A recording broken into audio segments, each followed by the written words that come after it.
Gerardo Caetano, buen día, ¿qué tal, profe? Buen día, Jorge, ¿cómo te va? Bien, bien, ¿cómo has pasado? ¿Bien? Bien, bien. Bueno, ahora te voy a hacer hablar dentro de algunos minutos de La provocación del futuro, este libro de Planeta que tiene tu autoría, la de Gustavo de Armas y Sebastián Torres, ¿te parece bien? ¿Cómo no? ¿Cómo no? Bueno, pero estamos a una semana de las elecciones en Brasil. Importantísimas, importantísimas. Es el país tal vez más importante para nosotros. Y más que Argentina, ¿no? Esto cambió bastante. Más que Argentina, sin duda, más que Argentina. ¿Cambió en los últimos años esto? Es decir, es un hecho histórico reciente esto, ¿no? Exactamente. Básicamente cambió a partir de la crisis del 2002.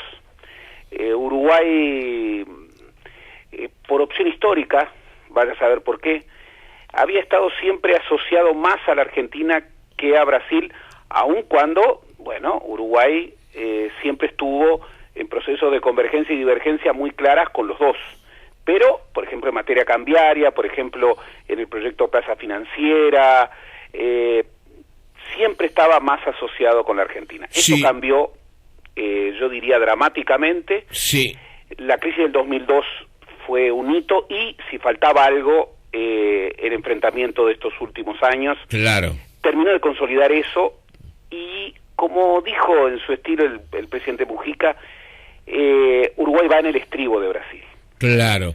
Yo recuerdo, Gerardo, que Sanguinetti, Julio María Sanguinetti, nuestro ex presidente, llegó a decir en algún momento que la embajada más importante para Uruguay era la de Argentina, pero eran otros tiempos, no solamente en lo que tiene que ver con el relacionamiento, el vínculo con Argentina, sino cómo ha cambiado el mundo. Y uno mira esas declaraciones de Sanguinetti de 20 años atrás, serán 25 años atrás, y el mundo que se nos ofrece hoy, cómo han cambiado las cosas, ¿no? Claro, la verdad que no es muy difícil cotejar una evaluación, ya no solo a un expresidente, a un académico, a un estudioso de esos temas, de 25 años atrás y cotejarla con la realidad. Claro, claro. Hoy todo envejece, todo de alguna manera cambia.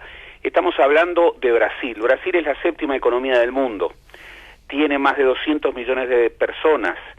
Llegó a ser, en estos últimos 20, 25 años, el principal comprador de carne del Uruguay, en algunos de estos años. Sí, sí, Hoy sí. es el principal exportador pecuario del mundo. Es un país absolutamente clave.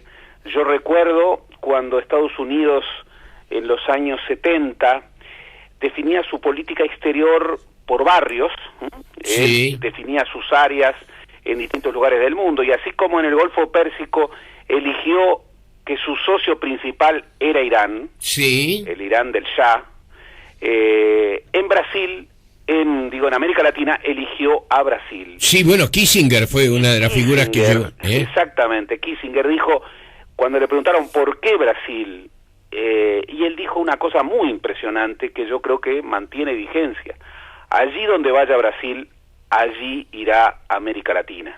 Esto es clarísimo en Sudamérica.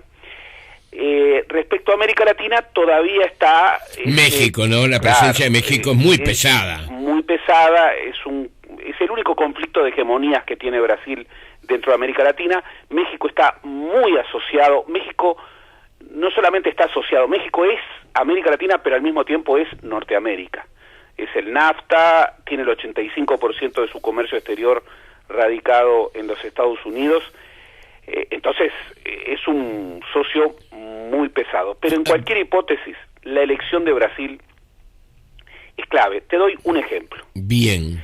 Si Marina Silva gana, sí, cosa que las últimas encuestas... En la primera vuelta, no puede. No. En la primera vuelta va a perder por distancia. 13 puntos, según la encuesta de la jornada de ayer. Pero todo lleva a indicar que en la segunda vuelta va a ganar Dilma. 41-40 están, Ojo, Sí, pero las últimas, es decir, es la película. La película, ¿qué es lo que había dado? Hace 15 días, Marina estaba 5 o 6 puntos arriba de Dilma. Así es. En el balotaje. Así es. Ahora está bajando, y algunas encuestas, yo miraba la encuesta del sábado, la daban a Dilma 4 y hasta 5 puntos arriba en el balotaje. La película estaría indicando, la película se resuelve el día de las elecciones. Por supuesto, de las dos elecciones. Exactamente, y particularmente la del balotaje. Si Marina Silva gana, su política exterior es desatar a Brasil de la región y buscar un vínculo directo de Brasil con los Estados Unidos. Algunos dicen chau Mercosur. Bueno, es que habría un cambio traumático en las relaciones internacionales dentro de América Latina, y obviamente el Mercosur, es muy difícil que deje de existir el Mercosur, pero tendría una redefinición de sus objetivos, de sus fines, de sus características absolutamente dramática si gana Marina Silva. Si gana Dilma, no es que el Mercosur va a seguir tal cual, porque Dilma en los últimos tiempos, junto con el presidente Mujica, y de alguna manera con la contraposición de Argentina, Dilma ha presionado por cambios fuertes en el Mercosur. Por ejemplo, es la principal impulsora de las negociaciones comerciales con la Unión Europea. Pero, obviamente, la política del PT en materia de inserción internacional está una y otra vez más definida en dos ejes. El primer eje, afincamiento de Brasil en la región. La región no es solo Mercosur, es Sudamérica. Y segundo, afincamiento de Brasil en los BRICS. Son dos políticas exteriores contrapuestas. El impacto para Uruguay de una redefinición de sus políticas exteriores, en el caso de Brasil, sería traumático. Por eso, elecciones que tenemos que mirar con mucho detenimiento. Como si fueran en nuestro país, como tú decías muchas veces que las noticias de Argentina y Brasil hoy tienen el valor de una noticia local. Pero por favor, el dólar blue en Argentina, sí, ya nos acostumbramos. Sí. Pesa. Sí. Este incremento del dólar en Uruguay ha tenido muchas razones, pero una, tal vez no la más fuerte, pero una es la inestabilidad argentina. Ahora, si estuviéramos en presencia, que no está en las previsiones, pero si estuviéramos en presencia de una devaluación fuerte del real, bueno, sería la noticia del día en Uruguay. ¿Te acordás el efecto caipirinha? Por supuesto. ¿Te acordás? Por supuesto. Fue duro, Brasil es el país más importante para Uruguay y, curiosamente, o no tanto, por lejos es el país que los uruguayos más admiran. ¿Brasil? Brasil. Mira. Y de alguna manera exhorto a los oyentes a que entren. Han habido encuestas en los últimos años y ha sido algo muy, muy fuerte. Del mismo modo que, de manera exponencial, el país que los uruguayos más rechazan es la Argentina. Claro. La última de las encuestas, de manera escandalosa, arriba del 60% de los uruguayos rechazaba a Argentina. Sí. El país que le seguía estaba a 2%.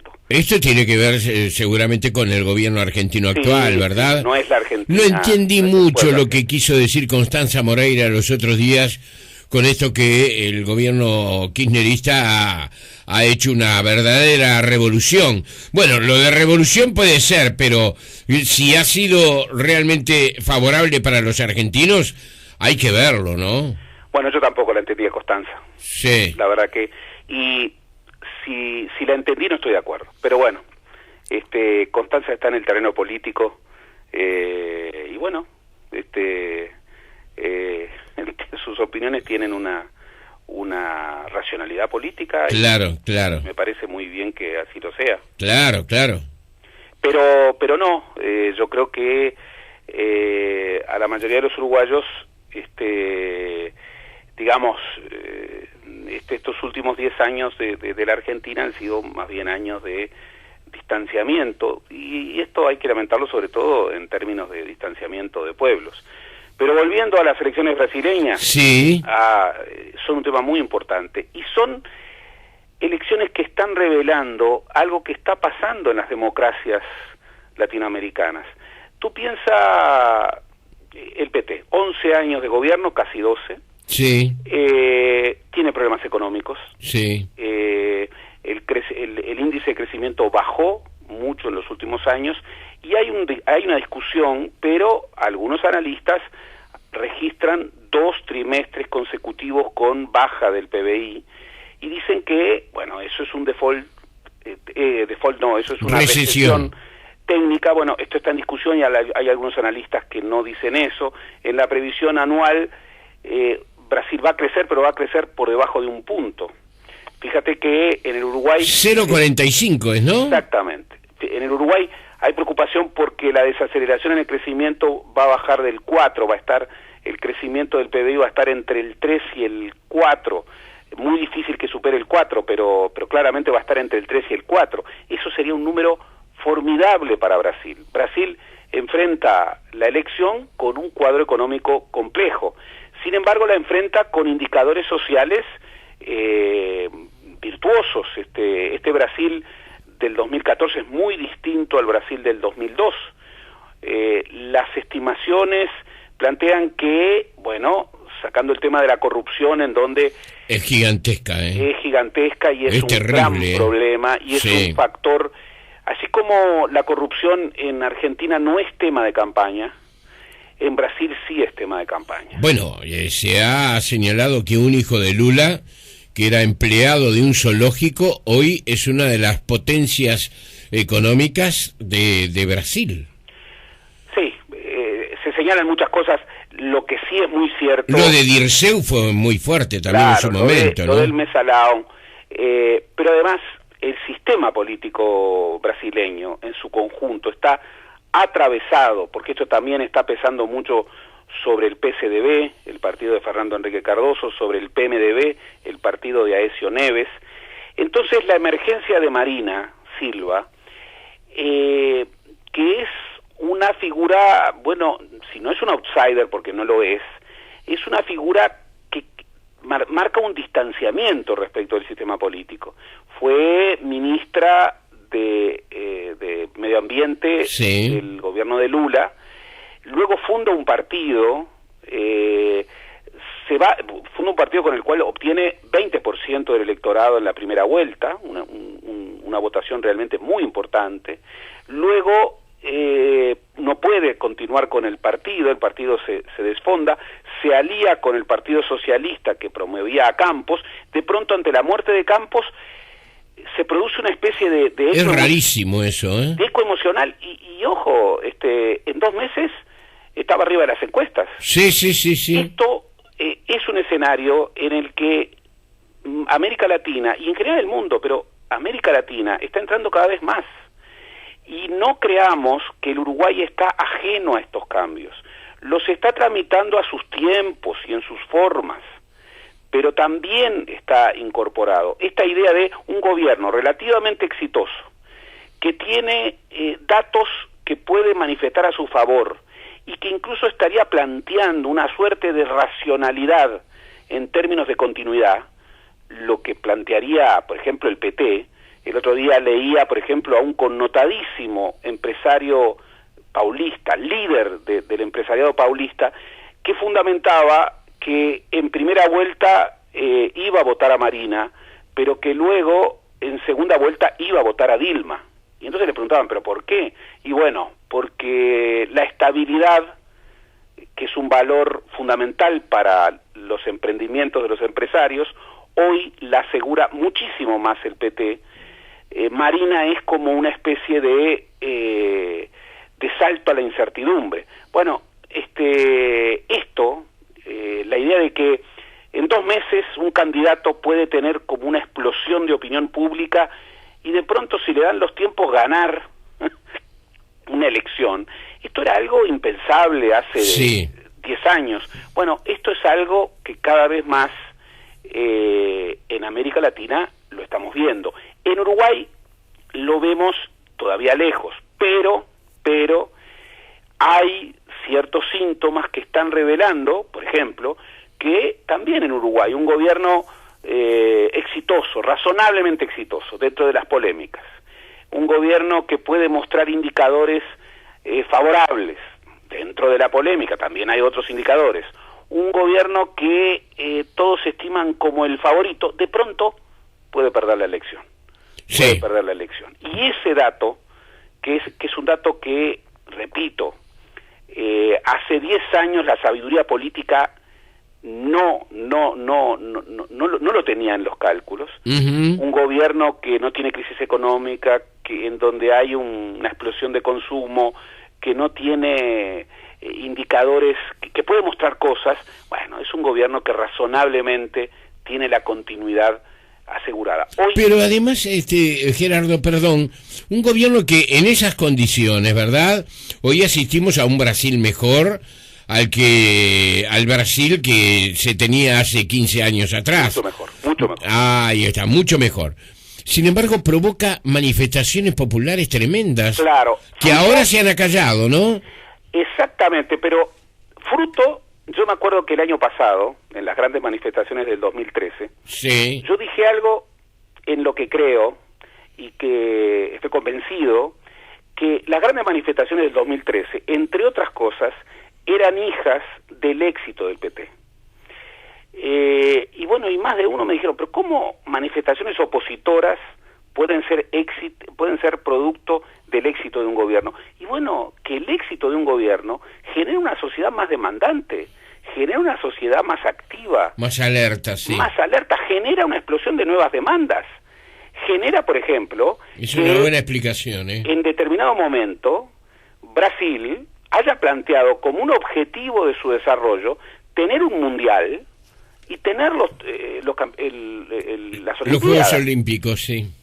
Con todo lo que eso implicaba. Tú piensas que esos son los 2 torneos globales, los miles de millones de dólares. Es un emprendimiento fastuoso, casi faraónico. Bueno, el éxito de Brasil llevó a que un presidente como Lula se planteara ese objetivo. Bueno, resulta que ese éxito, la verdad, que ha generado demandas. Bien. Ha generado, bueno, un escenario mucho más exigente. Veamos con mucho detenimiento lo que pasa en Brasil. Esto es el próximo domingo. Sí, pero va a seguir. Balotage. Sí. El balotage, curiosamente, ¿sabes qué día es? El día de las elecciones uruguayas, ¿no es? Exactamente. Es el 26 de octubre, sí, sí. Porque se asume el 1 de enero en Brasil. Claro, asume el 1 de enero. Entonces, entre la primera vuelta y el balotaje hay un periodo más corto. Claro. Más corto. Gerardo, quiero ir al libro, pero antes, un apunte. ¿Qué puede pasar si realmente la Corte Electoral da el visto bueno a este reclamo efectuado por el senador Ope Pasquet en relación a la candidatura a diputados del ex ministro de Economía Fernando Lorenzo? Estuve escuchando la nota que le hacías al senador Ope Pasquet. Debo reconocer que cuando se planteó la candidatura de Fernando Lorenzo, yo sentí lo mismo que tú. Ah, sí, sí. Cierta sorpresa. Después cuando, bueno, salieron varios juristas, a quienes respeto mucho, bueno, yo no soy jurista, hay elementos que no manejo. Sí, sí. Esto obviamente lo tiene que dirimir la justicia, en primer lugar la justicia electoral, y luego, bueno, se verá. Yo no me animo a expedirme sobre el fondo del asunto porque... Claro, desde esa perspectiva yo no te pregunto porque sí, Gerardo, además me parece una actitud prudente, ¿verdad? Claro, lo que sí te digo que el impacto político es un impacto fuerte, por cuanto yo creo, lo hemos hablado muchas veces, yo creo que Fernando Lorenzo es un gran técnico, estoy convencido, lo dije cuando se planteó el tema, creo que no hay un hecho de corrupción en beneficio propio, eso lo dice la propia justicia, ¿no? La propia justicia, lo conozco personalmente a Fernando Lorenzo y sé que es incapaz de cometer un hecho de corrupción que le venga en beneficio propio. La figura del abuso de funciones es una figura, sobre lo cual ya hemos hablado, muy genérica, que incluso habrá que ajustar en el futuro porque puede llevar a una suerte de parálisis, pero lo cierto es que hay un procesamiento de la justicia. Y uno, bueno, yo tenía... Ojo, con Zimmer pasa lo mismo, ¿eh? Claro, no me convence mucho que el recurso sea solamente con respecto a Lorenzo y no con respecto a Zimmer. Ahí la explicación de Ope Pasquet, la verdad que me queda un poco renga, porque... Comparto contigo. No importa que esté en el 8º lugar y que no tenga posibilidad de salir. Lo que es inconstitucional es inconstitucional. Y yo, frente a eso, lo único que digo, sin expedirme sobre el fondo porque no tengo elementos, que hay que respetar la Constitución aun cuando eso implique dificultades y caiga quien caiga. Si el senador Ope Pasquet, como lo ha expresado, tiene convicción fundada que aquí hay una violación a la Constitución, yo creo que es correcto lo que ha hecho y que los órganos competentes se definan. ¿Qué impacto político puede tener eso? Bueno... No. Me parece que la primera pregunta sería, por ejemplo, ¿no preguntaron lo suficiente? Bueno, eso... ¿No consultaron el propio Lorenzo, pero además su grupo político? Lorenzo es un hombre de batalla. Sí, pero las batallas tienen límites, ¿no? No, y además, ojo, es un hombre muy racional, sí. Muy racional. Es un hombre de batalla, pero es un hombre de razón. Sí. Y además, bueno, no es una decisión personal, es la decisión de un grupo político muy importante dentro del Frente Amplio. Una decisión que no le gustó a todo el mundo, dentro del Frente. No, y en particular los trascendidos que señalaba Leandro, sí, respecto a que en el círculo de la fórmula había una suerte de perplejidad y hasta de malestar, son trascendidos que todos hemos sentido. Yo me pasó lo mismo que a ti. En el primer momento me resultó muy dudoso. Mirá, luego... los mensajes que estamos recibiendo de la audiencia son de los más heterogéneos, ¿no?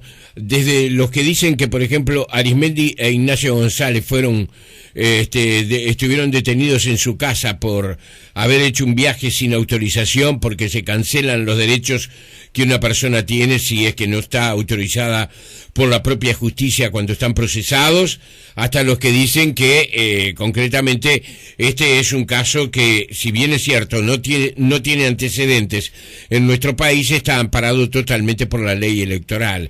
Bueno, lo que ocurre es que, mira, tú esto lo sabes mucho más que yo. Sí. Cualquier opinión en campaña... Sí. O sea... Sí. Y sobre todo una opinión que busca, ayudar a pensar, el análisis, no hay forma. La van a poner de un lado o del otro, la van a calificar de un lado o del otro, y forma parte de las reglas de juego de la campaña. Te advierto que si fuera negativa la posición de la Corte Electoral en relación a la candidatura de Lorenzo, el enojo de Tabaré Vázquez va a ser grande, ¿eh? Muy grande, porque ¿qué es lo que un partido de gobierno que enfrenta una elección compleja no necesita? Es tomar riesgos. Sí. Sobre todo cuando los riesgos dependen de sus opciones. Sí. Por eso a mí me pasó lo mismo que a ti. Ante mi perplejidad y mi duda dije, pero habrá habido consultas concluyentes. También, claro. Y habrá habido incluso, una postura fundada. Yo lo escucho a Ope Pasquet y lo que dice, salvo en cuanto a por qué no el recurso se planteó respecto a Zimmer, sí, lo que dice me parece muy razonable. Ope Pasquet es un hombre que tiene una serio, capacidad jurídica. Además es serio en general, no está envuelto en líos gratuitos. No lo veo para entrar en el chicaneo político electoral.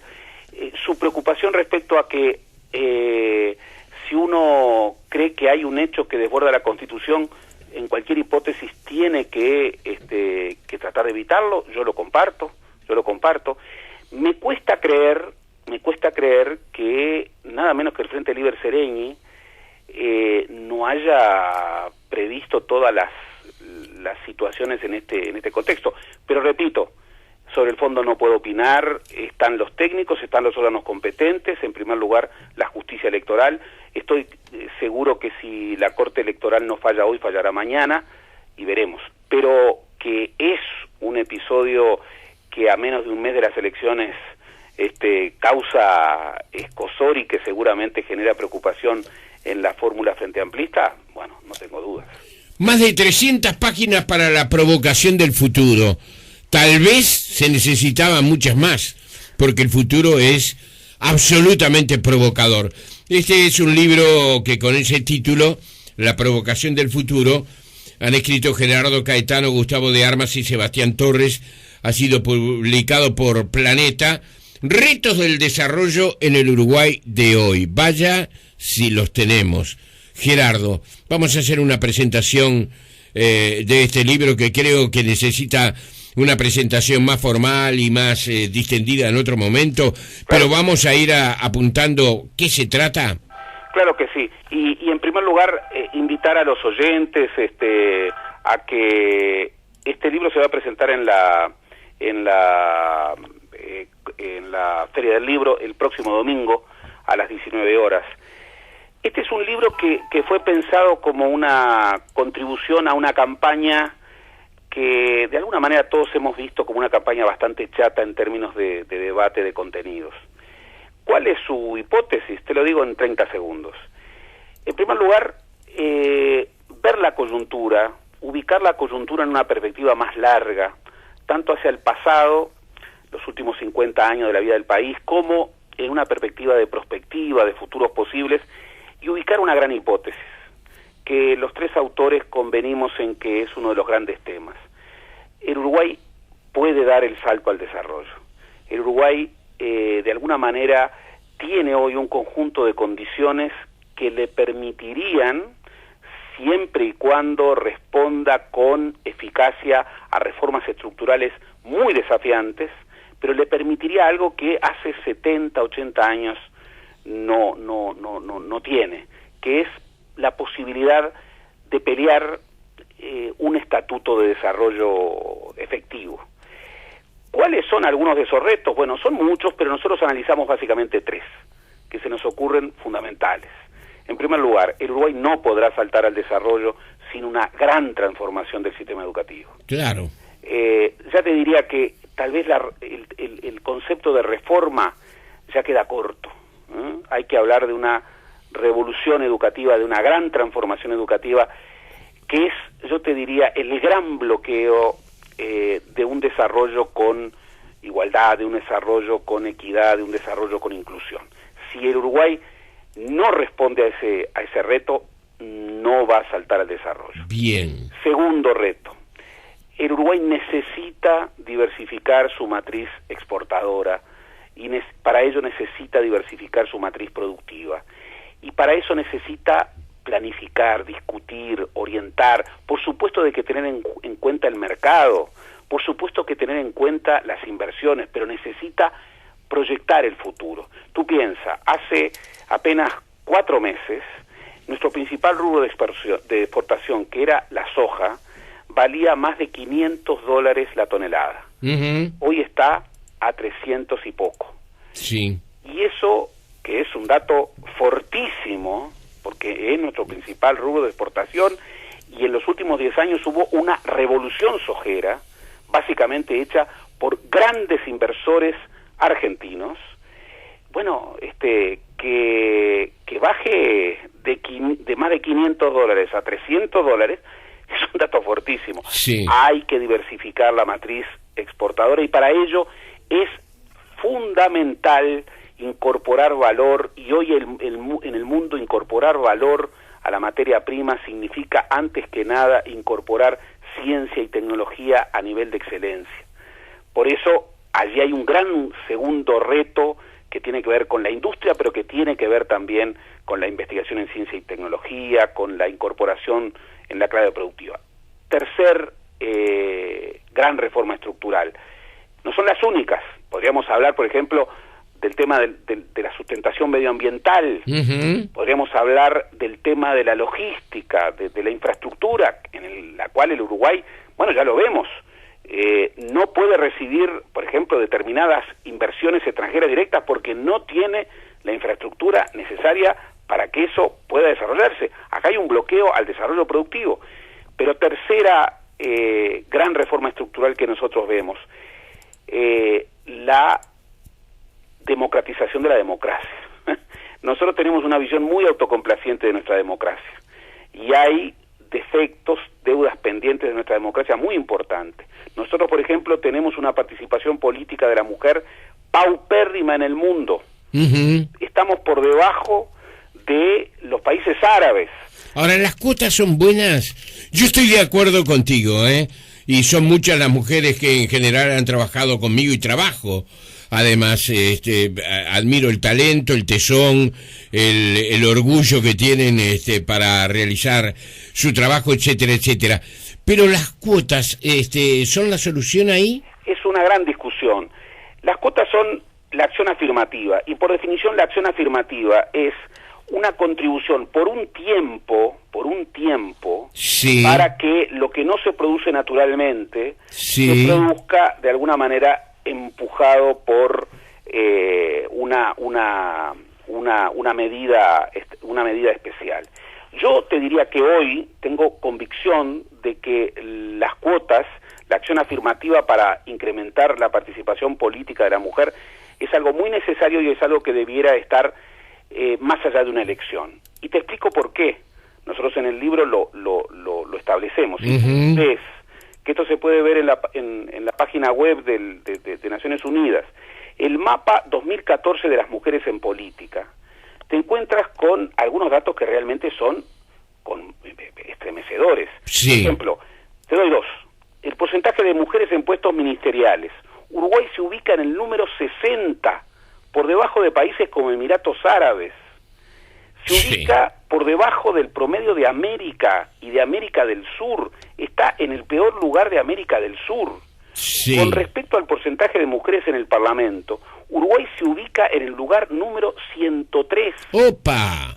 Con un promedio de 13,1, por debajo de la media mundial, que es 21,8, e incluso por debajo de la media en los países del mundo árabe.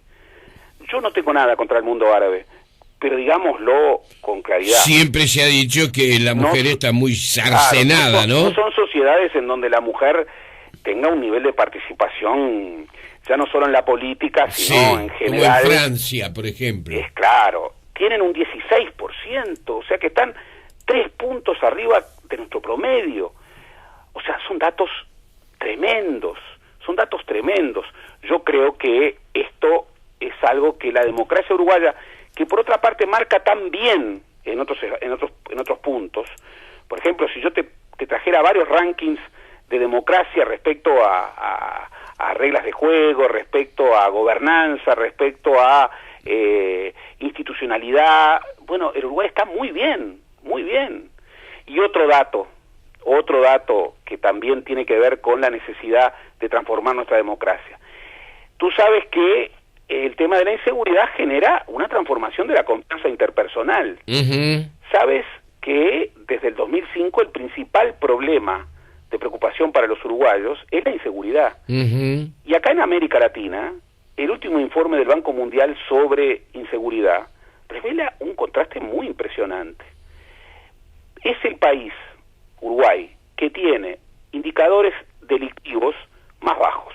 Aquí podemos discutir mucho si son indicadores en donde hay mucha denuncia que no se hace.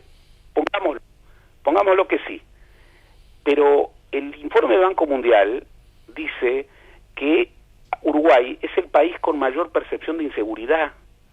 Hay más percepción de inseguridad en Uruguay que en Venezuela, sí, en Guatemala. Sí. Entonces estamos hablando de una sociedad en donde desapareció la confianza interpersonal, en una sociedad donde, como hemos visto, uno sube al ómnibus y de pronto ve un ajuste de cuentas en el ómnibus. Es terrible. Entonces, acá está pasando algo, y esto va más allá de si el ministro es bueno o es malo. esto es un proceso de bastante tiempo, ojalá, no va a ser posible, requeriría una política de Estado, requeriría un gran acuerdo nacional, no va a ser posible. Yo espero que sea posible, por fin, en educación, y veo las chances para hacerlo. En seguridad, lamentablemente, no lo veo. ¿Cómo termina el libro? El libro termina planteando una agenda de futuro, una agenda mínima. Tú sabes que todas las sociedades que tuvieron éxito, sí, respecto al salto al desarrollo, tuvieron un rasgo en común, más allá de sus profundas diferencias. Se pusieron de acuerdo en cuatro grandes objetivos nacionales. Y se pusieron de acuerdo por periodos que iban más allá de un periodo de gobierno. Y hoy el Uruguay estaría en condiciones de hacerlo, porque antagonismos que el Uruguay tiene son negociables, por lo menos en esos tres grandes o cuatro grandes temas. Podemos ponernos de acuerdo en educación, podemos ponernos de acuerdo en la diversificación de la matriz exportadora, podemos ponernos de acuerdo en la profundización de la democracia, podemos ponernos de acuerdo en incrementar nuestras capacidades de innovación e investigación en ciencia y tecnología para hacer de un país con escala poblacional pequeño un país de excelencia. Bien. El libro trata de eso.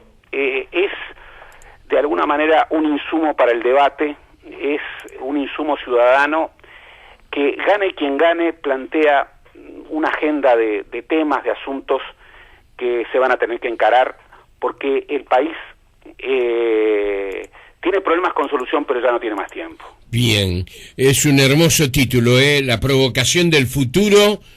Gerardo Caetano, Gustavo de Armas, Sebastián Torres, editó Planeta, más de 300 páginas, con esos contenidos que Gerardo nos anticipaba. La seguimos a propósito de lo que estabas hablando. Ayer en el diario El País de Madrid salió un artículo muy extenso que establece que Uruguay es un país que está en condiciones de alimentar a 50 millones de personas. Bueno, este tema no te lo saco ahora porque si no... Pero fíjate, te doy tres cifras. Sí. Tres cifras para ver lo que es la dimensión del futuro. En el 2006 el Uruguay producía alimentos para 6 millones de personas. Sí. Hoy, de acuerdo a datos del Ministerio, produce alimentos para 29 millones de personas. ¿Qué te parece? En 2 o 3 años puede para 50 y en 50 10 años millones, sí. Podemos hablar de muchísimo más. Uh-huh. Entonces, si el futuro nos estará provocando... Deberíamos empezar alimentando a los uruguayos que hoy están con baja calidad de alimentación, ¿no? Por supuesto, por supuesto. La seguimos, Gerardo, te doy un abrazo grande. Recordamos, 19 horas el próximo domingo. En la Intendencia Municipal de Montevideo, en el marco de la Feria Internacional del Libro. Sí. Será una buena oportunidad, estarán los autores, ojalá podamos encontrarnos. Seguramente que sí, y conversar bastante. Un abrazo, Gerardo. Un gran abrazo. Chau, chau.